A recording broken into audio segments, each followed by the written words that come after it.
«Человек-легенда, следователь от Бога». Эти слова часто произносят, когда говорят о нашем герое и дают оценку его личности. Исаак Остоев – один из ярчайших представителей ингушского народа. Политический и общественный деятель, заслуженный юрист России. Человек, получивший мировую известность, обладающий огромным авторитетом, он и сегодня продолжает делать все возможное для благополучия и развития родной республики, страны. Готовя этот материал, мы решили начать с родного села Исы-Икажево, в котором он продолжает жить, даже не допуская мысли переехать для, быть может, более удобного проживания в том же Магасе, где находится место его сегодняшней работы на посту советника главы Ингушетии. Мы с вами находимся в селе Икажево. Это мое родное село. Село, которое имеет очень такие традиции. Икажево – это, я бы даже сказал, крупнейшее село в России. Здесь порядка 37-38 тысяч жителей. Я родился в этом селе в августе 1942 года. В дни, когда я родился, отца не было, он был в так называемой трудовой армии под Ростовом. Отсюда набор был этих призыва для того, чтобы оборонительные сооружения строить под Ростовом. Там он был, он рассказывал, что 4 месяца. Потом, после моего рождения, он вернулся. Это было в войну в 1942 году. Очень бережно Исаак Остоев относится к истории своей семьи. Он изучил родословную и со стороны отца, и со стороны матери до мельчайших подробностей. Мой отец в возрасте 7 лет лишился своего отца, а в возрасте 9 лет и матери.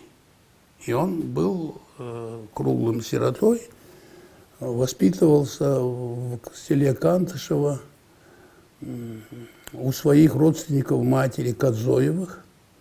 Это очень известная фамилия в Кантышеве. Это был очень состоятельные такие по тем временам люди. Дядя, материн брат, такой был известный человек, Аламкач Кадзоев. Он забрал его. Там он похитил, будучи уже взрослым человеком, мою мать. Как только он женился, дядя сказал: теперь ты должен вернуться. Вот, судя по тому, вот на этом пятачке оставался его отцовский, дедовский, будем говорить, отцовский домик. Вот он со своей женой, с моей матерью, он его привез, здесь вот, купил им корову, здесь они начали жить.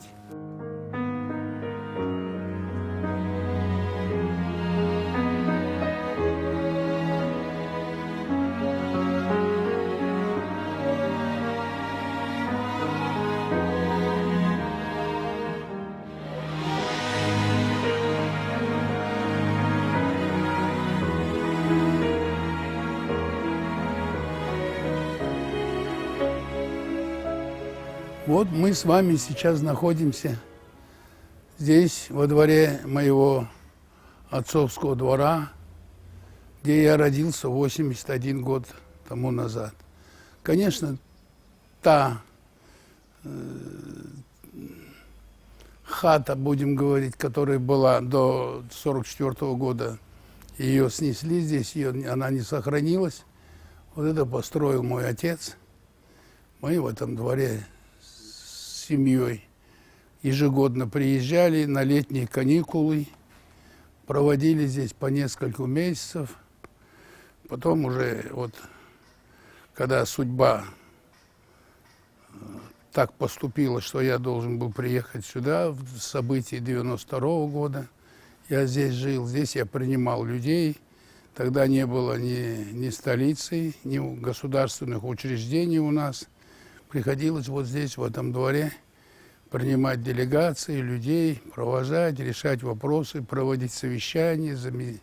Так что для меня этот двор – это так сказать, вся моя жизнь. Во время депортации ингушского народа в феврале 1944-го Исе было всего 1,5 года, поэтому он не помнит, как все это происходило. О том, что пришлось пережить в первые годы ссылки его семье, как и всем ингушам, наш герой знает из рассказов родных. Уж когда я стал большим чиновником в Осетии, моя тетя, ныне покойная, мне показывала около железнодорожного вокзала на станции Назрань, я ее как-то подвозил к рынку. Она показывала, там растут 4 тополя. Не знаю, сейчас растут или нет, но там они еще со времен войны, до нашего выселения. Она рассказывала, что она меня, брата, сестренку укладывала на солому под этими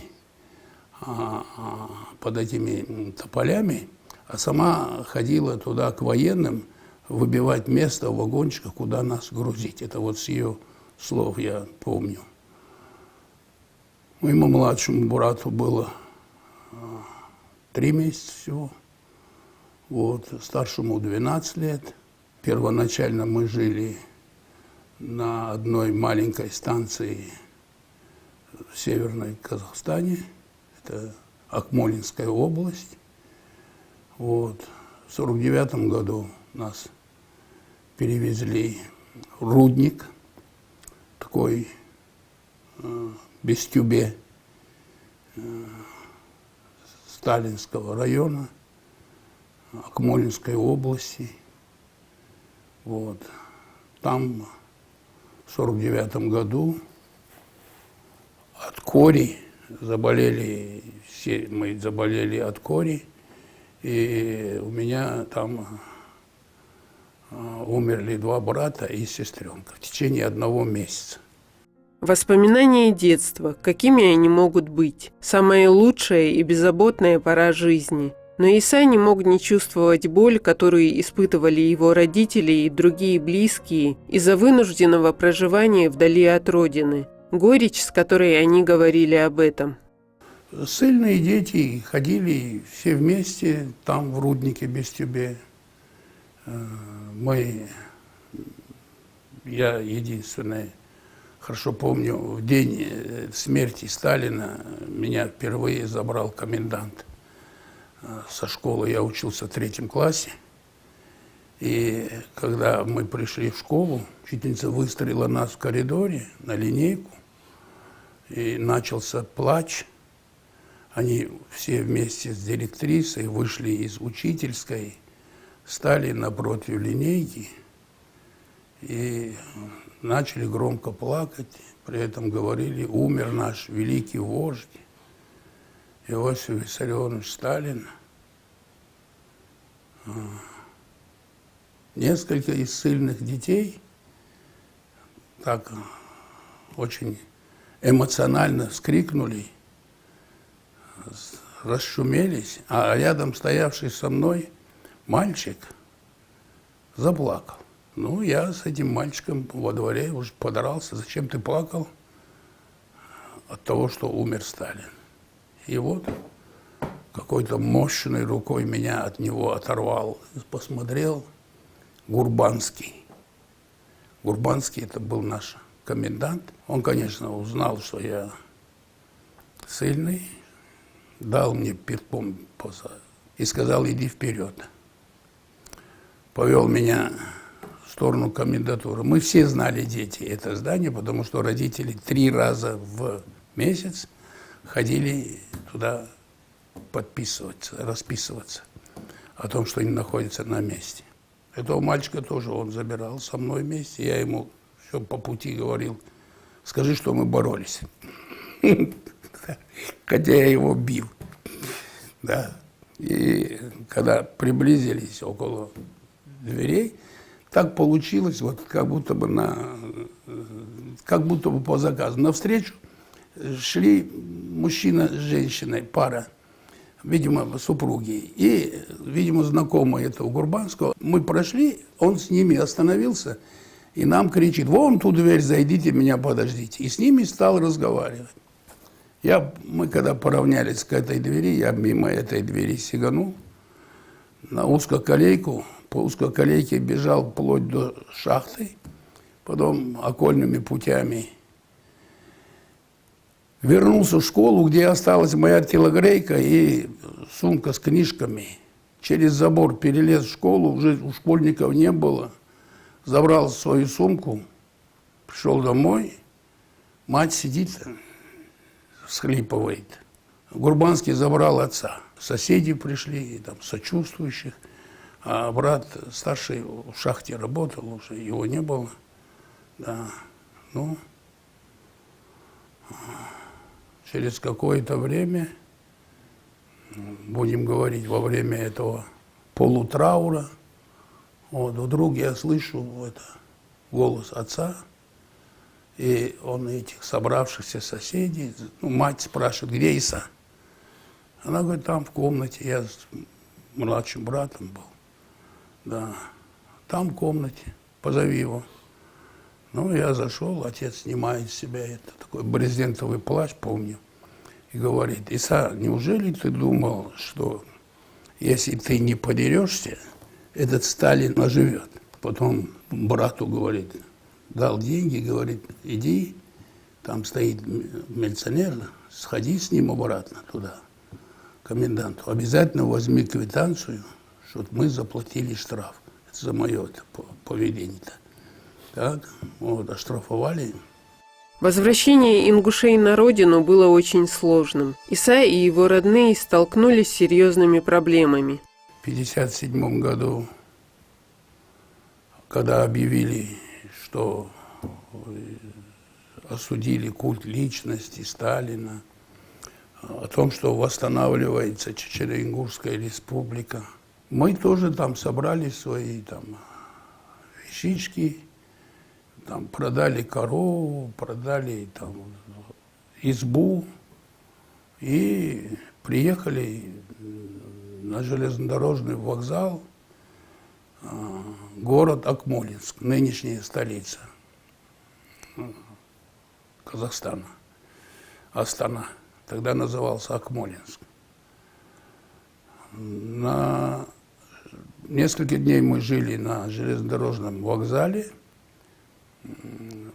Нам сказали, что возвращение чеченцев и ингушей временно остановлено. Больше ни одному человеку ехать нельзя. Ну, отец там где-то нашел знакомых по Кавказу, наверное, или там по Казахстану, не знаю. И нас временно привезли в какой-то там к его знакомому. Потом нашли какую-то избу казахскую. Там поселились и стали дожидаться, когда разрешат.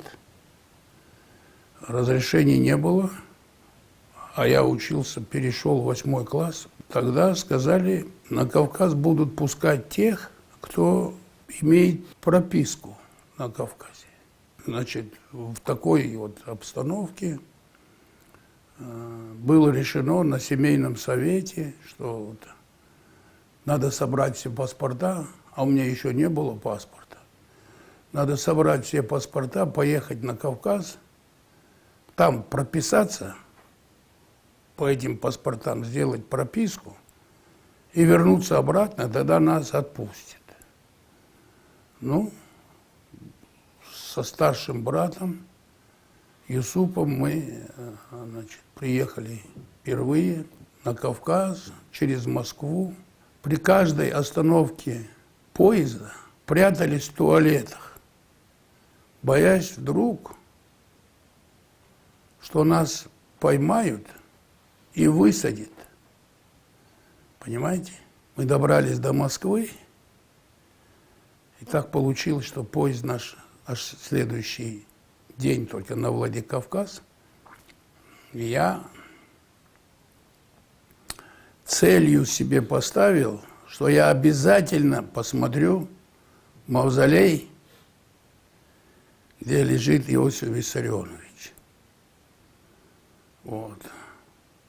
И сумел, выстоял в очереди на Красной площади, Вот. Брат мой возмущался, он очень верующий тоже был человек такой.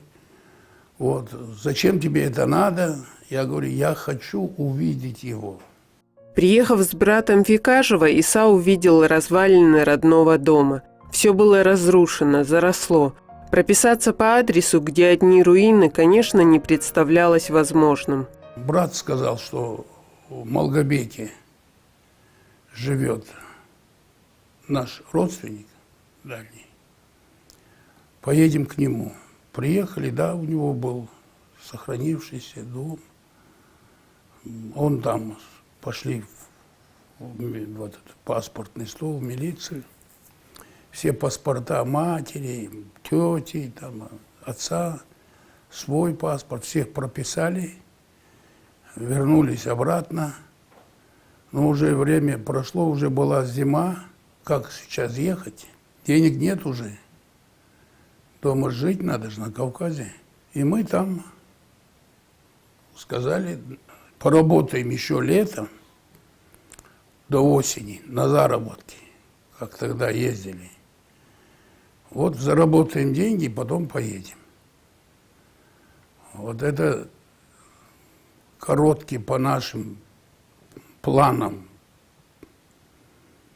лето затянулось на долгие годы. Значит, поехали мы действительно весной на заработки, я помню, в Омскую область. И мне тогда уже было 16 лет. Я тоже поехал с ними. Вот так ездили на заработки, работали там, ремонтировались, строили. А осенью я уже год потерял в школе. 8 класс, я 1 месяц только проучился. Но мне не хотелось идти снова в 8 класс. Я пошел в школу рабочей молодежи и вечернюю школу на станции Акмолинск, где все машинисты, слесари, токари, все старше меня были возрастом. Пошел в вечернюю школу, пошел там работать, там, помощником автослесаря сначала крутился. В общем, набирал себе стаж работы, работал днем, вечером ходил в школу. В 60-м году я закончил школу рабочей молодежи. Вот. Я поехал в Алмату поступать в университет. К моменту поступления в университет Иса Костоев уже твердо знал, кем хочет быть. Определиться с выбором профессии ему помог случай. Так получилось, что я, будучи школьником вечернего школы вечерней, рабочей молодежи, оказался переводчиком, привлеченный на суде. Воровали, там группа людей, воровали грузы из контейнеров на станции Акмолинск. Большое такое дело было, и там было 2 человека ингушской национальности. Они сказали, что мы русским языком плохо владеем, нам нужен переводчик. И совершенно случайно наш участковый в Акмолинске приехал и мне говорит, тебе надо 3-4 дня походить на судебный процесс переводчиком. Ну, я пошел с удовольствием, я сел, посадили меня там между прокурором и адвокатами. И как только доходило дело до допросов этих обвиняемых, подсудимых, я переводил. Вот этот несколько дней меня окончательно блуждали юношеские мысли, там, быть летчиком пойти, там, быть инженером. Тогда космонавтики-то не было. Соседи там, ну, со школы придешь, там, они сидят, чаи гоняют. Ну, кем ты будешь, Иса? И моя тетка говорила, он у нас хочет прокурором быть. Учеба на юридическом факультете Казахского государственного университета складывалась успешно. Параллельно Иса занялся спортом. Это была тяжелая атлетика. Я учился хорошо. Нельзя сказать, что я круглый отличник, но я был в числе таких передовых студентов. Я всегда увлекался криминалистикой, это была моя самая любимая дисциплина. Вот. Я участвовал в учебных, студенческих, судебных процессах. Я всегда выступал там не адвокатом, не подсудимым, не защитником, всегда выступал прокурором. Вот. Поэтому писались в университетской газете о наших процессах учебных. С окончанием учебы перед Исой встал вопрос, где он будет работать. Первоначально ему предложили всего 2 направления, которые на тот момент не совсем соответствовали его желанию. Отец вместе с моей мачехой уже, и с ее 2 детьми, маленькими уже, он уже переехал сюда, на Кавказ, и строил вот здесь вот сзади такой, избу. Братья мои, один старший, один младший, жили там же, в Акмолинске. В 1954 году я из-за того, что отец здесь находился, и мне было интересно, я запросился на преддипломную практику в Осетию, Северную Осетию. Это была 5-месячная практика. Я приехал, побыл тут несколько дней у отца, потом поехал туда, и там проходил преддипломную стажировку в прокуратуре города. И я, завершив преддипломную там стажировку, уехал на защиту диплома в Казахстан. Настало распределение, и единственное исключение делали для Чечено-Ингушетии.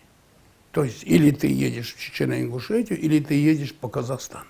Я в Чечено-Ингушетию, к удивлению всех моих однокашников, всех, я отказался ехать. Мне сказали, раз не в Чечено-Ингушетию, то по Казахстану. Оставались последние дни. Вдруг меня приглашают в деканат. Говорит, пришло письмо из прокуратуры из Северной Осетии, где вы проходили стажировку преддипломную, что при вашем желании они хотели бы иметь вас у себя там на работе. Это все сделал прокурор города Владикавказа, фронтовик в прошлом, Кучиев Мурат Васильевич, царство ему небесное, очень славный человек. Вот. И мне переделали направление, я приехал в Владикавказ. Нежелание Исы Костоева работать в Чечено-Ингушетии было связано со спецификой его профессии. Он уже тогда осознавал, с какими проблемами столкнется на родине. Понимаете, если бы я был бы инженером, если бы я был бы врачом, учителем, я бы, безусловно, приехал бы в Чечено-Ингушетию. Но я юрист. Я считаю, что для человека, который посвятил себя юриспруденции, должна быть святая святых справедливость. Я не хотел быть под влиянием родственных клановых вещей в своей работе. Начало трудовой деятельности Исы Костоева было непростым. На первых порах наш герой столкнулся в том числе и с жилищными проблемами. Первый год с лишним я жил в кабинете, в одном кабинете, где уборщица там ставила свои швабры, ведра, я все это убрал, поставил какой-то старый диван, купил себе простыни, подушку, повесил, газеты наклеил, свой костюм. кодексы все. И там жил, а в другом кабинете работал. Вот. Через 15 месяцев мне дали там в старом фонде комнату. В числе близких друзей Исы Костоева заслуженный юрист Российской Федерации, судья Верховного суда России в отставке Рашид Батхиев. Рашид работал в Северной Осетии в тот же период, что и Иса. Тогда и состоялось их знакомство. Проработал я Орхонская станица год, и во время работы в Орхонке до этого там не было ни одного ингуша. Правда, один ингуш работал в милиции в пригородном районе. И в это время приехал Иса из Алма-Аты, Казахстана, и устроился в прокуратуру Ленинского района следователем. Я помню, что большая там тайная компания, работали в государственных органах, но занимались продажей товаров, которые тайно готовили. И комиссия оттуда приехала из Москвы, следователей, и его в эту бригаду взяли, и он поселился не то слово, стал работать, рабочее место его появилось в КГБ, в здании КГБ, оттуда перешел.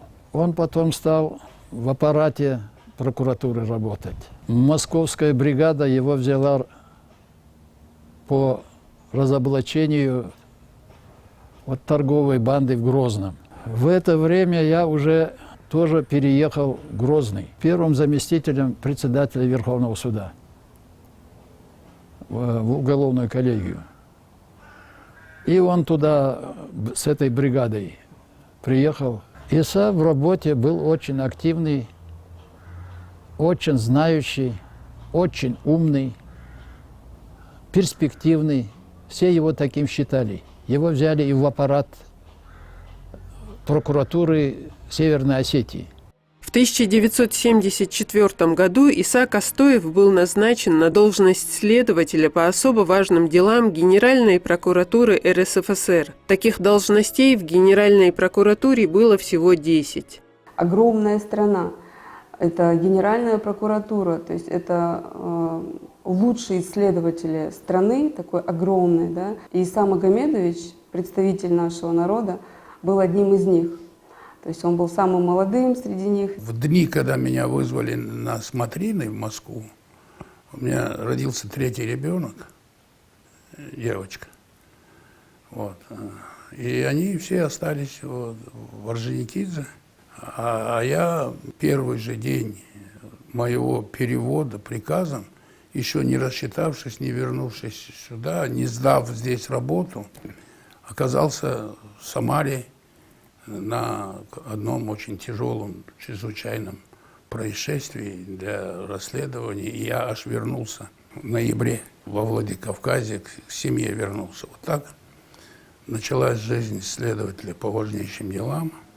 С помощью постоянного представительства Ингушетии при президенте Российской Федерации нам удалось записать для программы одного из лучших друзей и коллег Исы Костоева в Генеральной прокуратуре, легендарного следователя Валерия Костарева. Иса Магомедович мой близкий друг, с ним знакомы свыше 40 лет. Наша дружба проверена годами. Это верный товарищ, готовый всегда прийти на помощь. Познакомился я с ним в 1981 году в Смоленске. Было дело серийного убийцы Староженко. Дело довольно-таки сложное. В течение ряда лет он совершал убийства. Порядка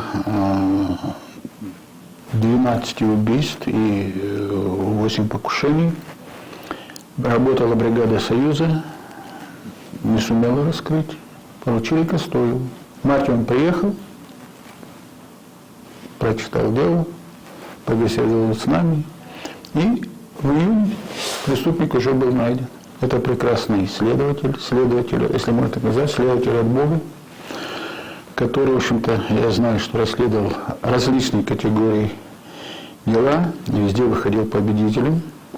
Считается одним из лучших следователей нашей страны. Вот возьмите дело, судебное дело в Ростове, где он посадил практически большую часть суда и адвокатского корпуса. Это очень, потому что ему противостояли не простые люди, а люди знающие, разбирающиеся в юридической, знают подоплеку следственной работы, но тем не менее он, значит, разоблачил. И я скажу, масса дел, масса людей оказалась за решеткой, до которых раньше не могли дотянуться. Громкое дело Чикатило, после которого имя Исы Костоева стало известно во всем мире, явилось для него настоящим испытанием. Исе пришлось не только распутывать сложный клубок связанных с этим делом происшествий, событий, но и доказывать многочисленные факты нарушений и халатного отношения к работе самих сотрудников правоохранительных органов. Факт того, что это преступление раскрыто, это заслуга Исы Магомедовича. Он выстраивал правильную тактику, он говорил в группе следователей, которые находились, да, у него в подчинении, получается, на этот момент, поручал, они исполняли его указания, следовательно. Вот так вот он собирал эту картину преступления и раскрыл его. И когда я где-то появляюсь, мне не говорят, это Иса Костоев. Обо мне говорят, это тот, который Чикатило поймал. Настолько это в общественном сознании, сколько вокруг этого Чикатило шум, сколько там появилось сегодня авторов его расследования, раскрытия. По сути, если сказать, по сути, вот ему удавалось совершать на протяжении этих 12 лет безнаказанно эти преступления. Он попался чуть ли не на первом же деле, там, в поле зрения, только преступное поведение самих правоохранителей людей позволили уйти. Когда он попал просто в поле зрения, мне говорят, он уже 5 раз нами проверенный, перепроверенный, он у нас сидел, и сам говорит, ну что вы там, у него 2-я группа крови, мы же ищем, вы же не сомневаетесь, что мы ищем 4-ю группу. Я говорю, да. Ну, вы занимаетесь, вот чем мы занимаемся, вы ищите, работайте. А его оставьте. Я его посадил. Я с ним работал. Ему не было доступа ни одного человека. Он когда понял, что запирательство бесполезно, и что он на этот раз, в очередной раз не соскочит, это в КГБшной тюрьме в Ростове было. Но он сел, написал заявление, и потом начал давать 55 убийств. И это самое главное, просто тяжело было доказывать, потому что объективных доказательств, кроме его признания, в начальной стадии, когда его было мало. Поэтому практически, если так юридическим языком говорить, следственным, доказательства приходилось добывать через него. И когда он, рассказывая об этих многочисленных эпизодах, начал говорить об убийствах, которых я не знаю, вот таких я набрал, 2, 3, 5. Все гвозди оказались забитыми. Именно благодаря тактике допроса следователя. То есть это настолько высокий уровень профессионализма. То есть это понимают только люди, которые непосредственно работали в этой системе и понимают, насколько сложно разговорить. Это при том, что Иса Магомедович не использовал вот эти пресловутые методы допросов, которые, к сожалению, и сейчас выявляются такие случаи, когда оказывается физическое воздействие на подозреваемых. Это дело, всколыхнувшее, как уже было сказано, всю мировую общественность, привлекло к нашему герою внимание ведущих российских и зарубежных журналистов. Выходили соответствующие фильмы, книги на разных языках мира. А в это время судьба готовила новый поворот в его жизни. Дело Чикатило, но по времени оно было моим последним делом. А почему так получилось? Был объявлен конкурс на лучшее расследование Советского Союза. Это журнал «Огонек», такой был журнал, он объявил такой конкурс. Посчитали, наше дело выиграло этот конкурс. Мы были лучшие расследования в Советском Союзе за год. И нам дали премию.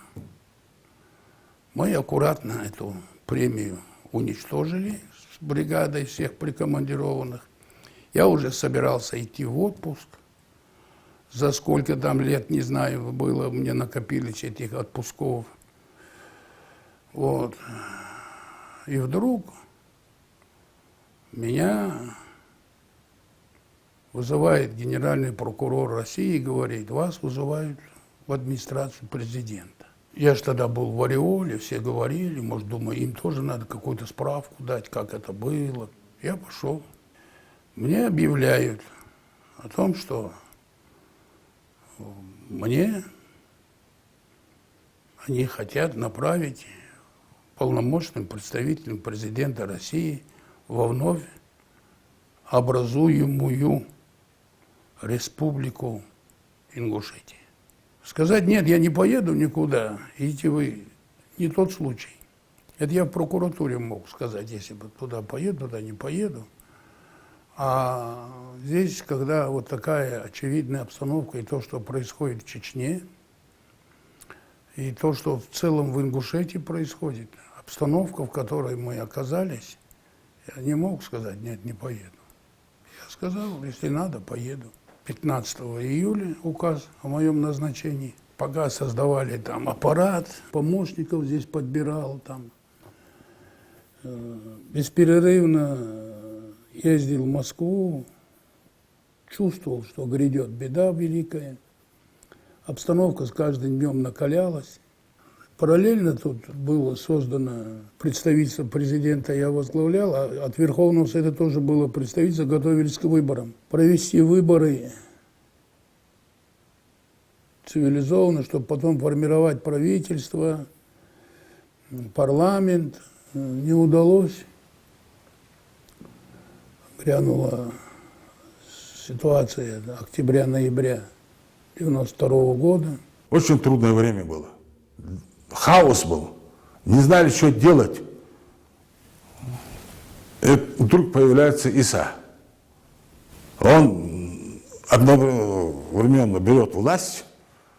Распоряжения он подавал нам четкие. Я, будучи в канцелярии, начальником канцелярии, там мы и познакомились поближе с ними. Он предложил мне работу помощника. Со многими начальниками работал. Но такого принципиального, мужественного, знающего свое дело, я не видал.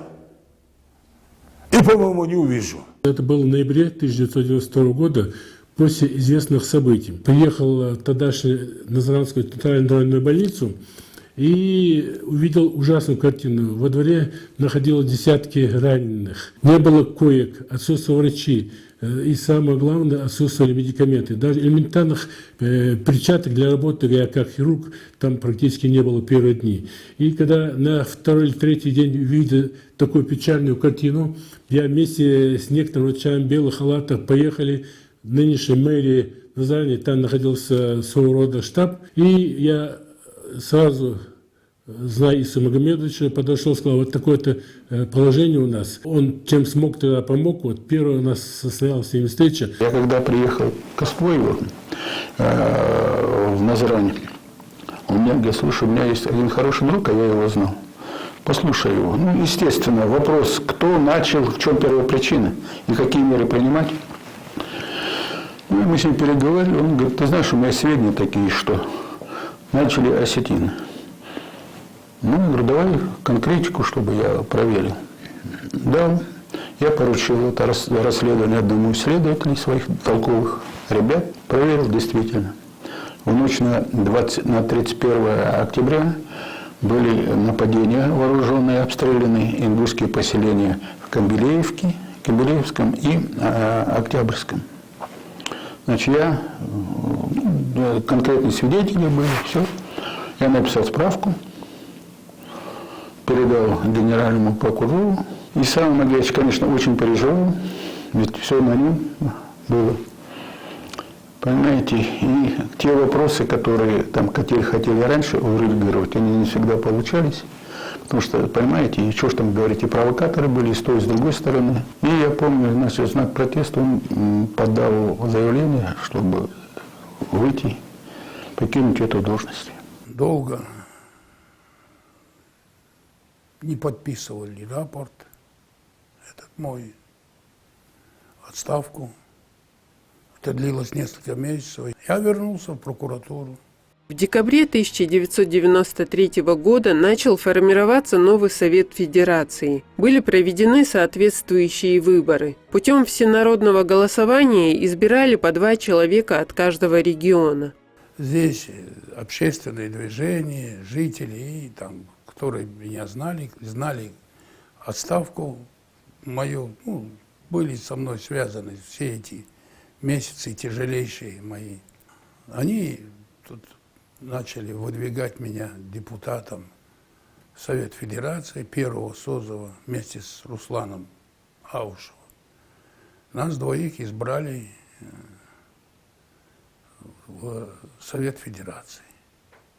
А на первом заседании нового Совета Федерации меня там избрали председателем самого крупного там комитета по конституционному законодательству и судебно-правовым вопросам. Если другие могли, члены Совета Федерации, просто приезжать на заседание и уезжать, мне, как председателю комитета, нужно было работать непосредственно там, в Совете Федерации. Я вынужден был опять и снова уйти из прокуратуры. В январе 1996 года закончился первый срок, там на 2,5 года избирали, закончился срок полномочий моих. Я сложил полномочия, приехал, вернулся в прокуратуру, мне предложили уже другую должность.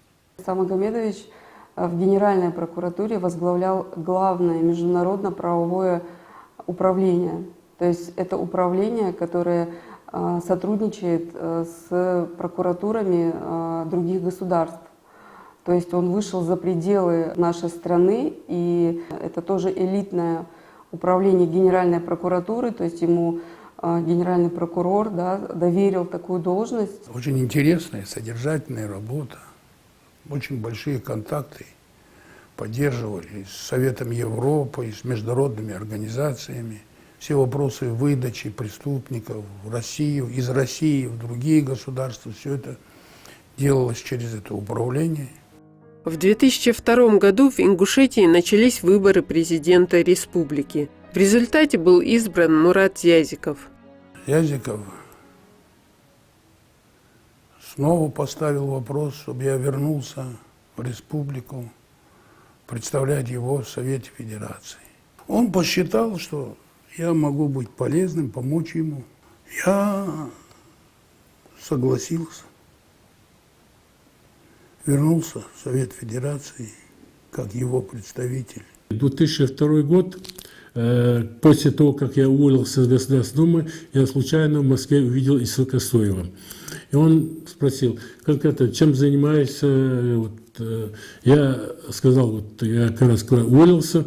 И он говорит, я представляю Республику Совет Федерации, и если я не возражаю, я мог бы работать с ними. За время работы с ними я много подчеркнул то, что мне пригодилось впоследствии, когда я стал депутатом Народного собрания Республики Ингушетия. Я видел высокий авторитет Исама Магомедовича, а там по 2 человека, представителей каждого субъекта, то есть 170 в то время было членов Совета Федерации, и большинство из них проходили за консультацией Исама Магомедовича. И когда стал вопрос о назначении представителей Совета Федерации в Генеральной прокуратуре Российской Федерации, не было каких-либо сомнений, и даже несколько кандидатур, которые были выставлены на голосование, те 3 человека сняли свои кандидатуры, когда узнали, что Исама Магомедовича желают направить от Совета Федерации. Осенью 2008 года в Ингушетии произошла смена власти. В конце октября на должность президента республики был утвержден Юнусбек Евкуров. Работа с новым руководителем региона у Исы не сложилась. С Евкуровым мы, если так говорить, не сошлись. В вопросах чисто рабочих, личностного плана никаких претензий у меня к нему не было, да и нет сейчас. Я считаю, что это человек заслуженный. Разные подходы к разным вопросам. В принципиальном плане мы разошлись на законе о местном самоуправлении. Я был категорический противник закона о местном самоуправлении до определения наших границ. Я говорил, определите наши границы и справа, и слева, после этого мы будем делать местное самоуправление. Мне говорили, границы потом, а закон о местном самоуправлении сейчас. Руководитель Совета Федерации Миронов, нынешний лидер «Справедливой России», в мое отсутствие, рассмотрев обращение главы Ингушетии о моем отзыве, сказал, мы не можем не удовлетворить этот отзыв, но я Костоеву предлагаю моим советникам, руководителям экспертной группы по правовым вопросам. В 2019 году, когда Ингушетию возглавил Махмуд Али Калиматов, Исе Костоеву была предложена должность советника главы республики. Он не мог ответить отказом, как и всегда, когда речь шла о родной Ингушетии. Знаете, в Советском Союзе, и это постаршее поколение знает, и в России, и в последующем, Костоева Ису Магомедовича знают везде. Те люди, которые с ним прошли путь, когда о нем говорили, я гордился, что я его земляк, что я имею отношение к человеку и знаю его лично. Все во благо, если республики, жителей республики, в интересах государства в целом России, он отстаивал и будет отстаивать свою точку зрения. Я еще в 2013 году ушел в отставку там, в Москве, занимался своими там творческими вопросами, там, семейными делами. Хотя ни одного дня, наверное, в моей жизни не было, чтобы для меня было безразлично, что происходит в Ингушетии. Назначили нынешнего главу Махмуда Али Калиматова. Я этого человека знал по работе в органах прокуратуры, знал с самой лучшей стороны. И когда он сказал, мне важно, чтобы вы были здесь, потому что ситуация в республике крайне сложная, я сказал, что несмотря на мой возраст преклонный, чем я смогу, я помогу. На посту советника главы республики Иса Костоев не только работает над решением важнейших вопросов, но и консультирует коллег. Сотрудники администрации часто обращаются к нему за помощью, как из-за огромного опыта, так и исключительных человеческих качеств.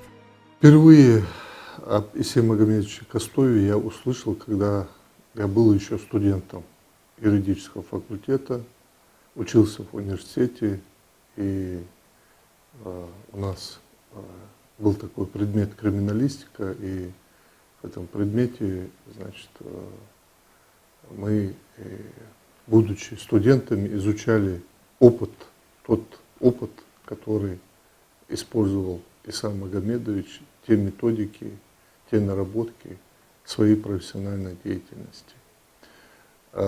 Непосредственно, значит, мы с ним познакомились, когда я перешел на работу в администрации главы и правительства Республики Ингушетия. По работе, когда мы общаемся по каким-то нерабочим моментам, я не покривлю душой, я наслаждаюсь каждой минутой, каждой секундой. И почему? Потому что я знаю, кто передо мной сидит, и что за опыт, что за знания, что за, значит, профессионализм, с кем я говорю. Я работала в органах прокуратуры в Сибири, в далекой. Тем не менее, все прокурорское сообщество, следователи с таким огромным уважением, с невероятным восхищением говорили о нем всегда. Мой брат оказался, познакомился с Исой Магомедовичем, рассказал ему, как я им восхищаюсь, и он мне подарил свою книгу. Подписал ее, это было в 2021 году. Потом мы уже очно с ним стали работать, стали общаться. Это невероятной души человек. Он настолько простой оказался в общении, то есть несмотря на то, что он такой величины фигура, он очень простой в общении. Это уникальный советник, поскольку он отличается от всех нас молодых тем, что он, начиная с самого начала становления республики, активно участвовал во всех этапах, и самых сложных, и самых проблемных. Его также, мне бы хотелось отметить, в обычной жизни вообще отличают такие качества, как открытость, доброжелательность. К нему можно всегда прийти с любым жизненным вопросом и получить добрый совет, как поступить в той или иной ситуации. Самые тяжелые участки работы на сегодняшний день исполняет Исам Магомедович. Каким образом? Это не специально ему дают огромную нагрузку на его, скажем так, плечи, а он опытный, он все знающий, он дальновидный, он знает, где и как что говорить, и какую бумагу как писать. Напористый, сильный, чувствуется, значит, закалка старая, понимаете, и вот эта напористость его, она действительно передается всем. Ису Магомедовича Костоева я, как и все, наверное, ингуши, знал всегда, заочно. То есть мы все слышали о нем, мы все знаем о том, насколько это уважаемый и важный для Ингушетии человек. Личное уже мое знакомство с ним состоялось тогда, когда я вышел на работу в администрацию. И так получилось, что наши кабинеты с ним находятся по соседству. В нем я, наверное, в первую очередь хотел бы отметить его опыт, принципиальность и порядочность. Это все, что я в первую очередь замечаю в людях, и это все, что я могу подчеркнуть именно в качествах Исы Магомедовича Костоева. У Исы Костоева прекрасная семья. Его супруга Айшат – дочь известного ингушского революционера Тугана Гудиева и внучатая племянница Гуды Гудиева, в царское время занимавшего пост губернатора города Баку. Исключительно хорошая жена, очень умные дети, все при деле. Часто гостем был у них дома, поэтому я вижу, у них дружная семья. Под стать отцу и пошли дети. Мальчики все пошли по линии папы. Тимур, старший, работал следователем, работал у меня в бригаде. Сейчас он работает в метро, в службе безопасности. А Зелим Костоев работал у меня в отделе. Очень толковый специалист. И Амир, он в УСО работает, в Генеральной прокуратуре. Девочки вышли замуж. Знаю, что одна живет здесь, по-моему, вторая в Казахстане. Тоже очень толковые девчонки. У меня 3 сына, 2 дочери. Я в этом смысле счастливый человек. Все они взрослые, все они уже имеют свои семьи. У меня 13 внуков. Да. Дедушка, назад вечером у меня были конфеты, а утром их сейчас нету у меня. Вечером назад были, да? Угу. А сейчас нету. Сейчас нету. Я думаю, если ты сейчас бабушку найдешь, ее спросишь, так, и она тебе их найдет.